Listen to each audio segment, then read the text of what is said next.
Assalamualaikum parents. Parents di rumah masih sering memberi anak gadget biar mereka tenang. Hati-hati parents. Ada masa di mana otak anak berkembang dengan sangat cepat.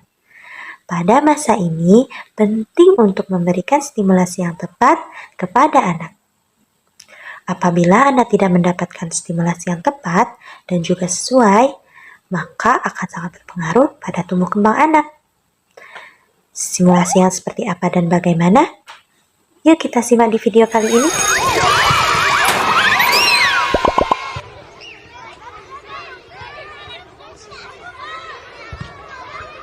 Tahukah parents, usia 0 hingga 3 tahun disebut dengan golden age anak? Mengapa demikian?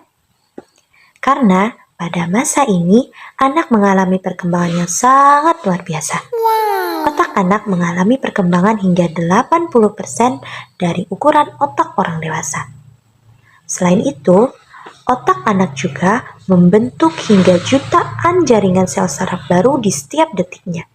Dan jumlah koneksinya pun 2 kali lebih banyak dari otak orang dewasa. Itulah mengapa penting untuk memberikan stimulasi yang tepat pada masa golden age-nya. Stimulasi itu apa sih? Stimulasi adalah tindakan yang memberikan rangsangan kepada anak untuk memicu perkembangan kemampuan dasar pada anak. Stimulasi bisa datang dari lingkungan sekitar, mulai dari penggunaan indera hingga gerak tubuh. Pada saat golden age, setiap anak mendapatkan rangsangan, jaringan sel otak pada anak akan saling terhubung membentuk jaringan sinap baru. Pada masa ini, ketika anak mendapatkan stimulasi, akan sangat berdampak permanen untuk masa depannya. Selain itu, juga untuk mencegah keterlambatan pada anak. Anak yang jarang diberikan stimulasi akan berisiko mengalami keterlambatan tumbuh kembang yang disebut dengan developmental delay. Ada 2 rangsangan yang akan kita bahas di video ini, yaitu rangsangan motorik dan rangsangan sensorik. Rangsangan atau stimulasi sensori merupakan rangsangan yang berfokus pada indera, mulai dari indera penglihatan atau visual, kemudian indera pendengaran, auditori, kemudian indera peraba atau taktil, yang keempat ada indera penciuman atau olfaktori, dan yang terakhir ada indera pengecap atau disebut juga dengan gustatory. Yang pertama yaitu stimulasi sensori melalui penglihatan atau visual, yang mana dapat kita lakukan dengan memberi rangsangan berupa warna, cahaya, maupun bentuk.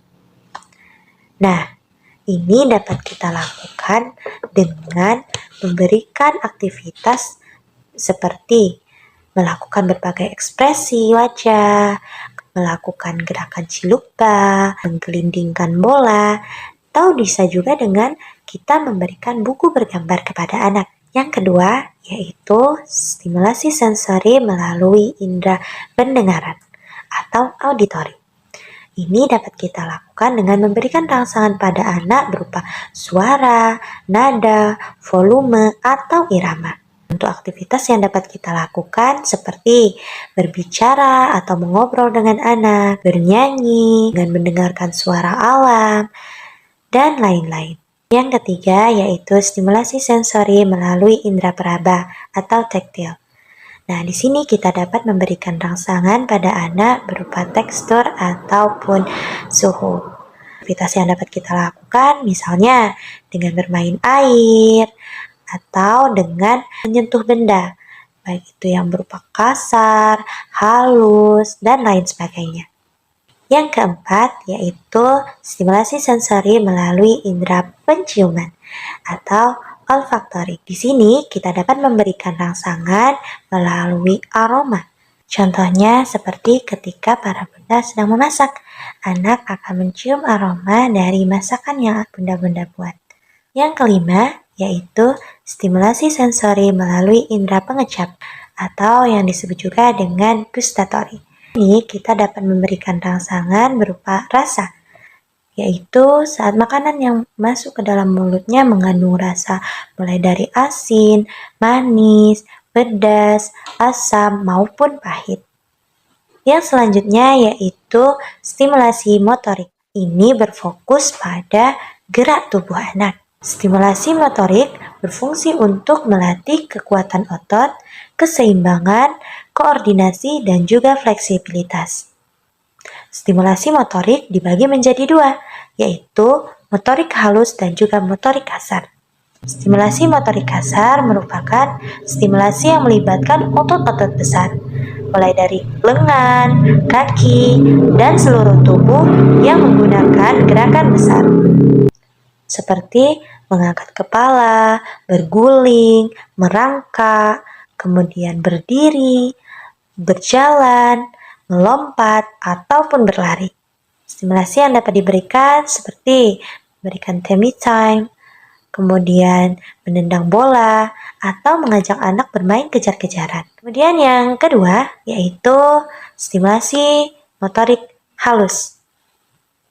Ini melibatkan otot-otot kecil, terutama pada tangan dan juga jari.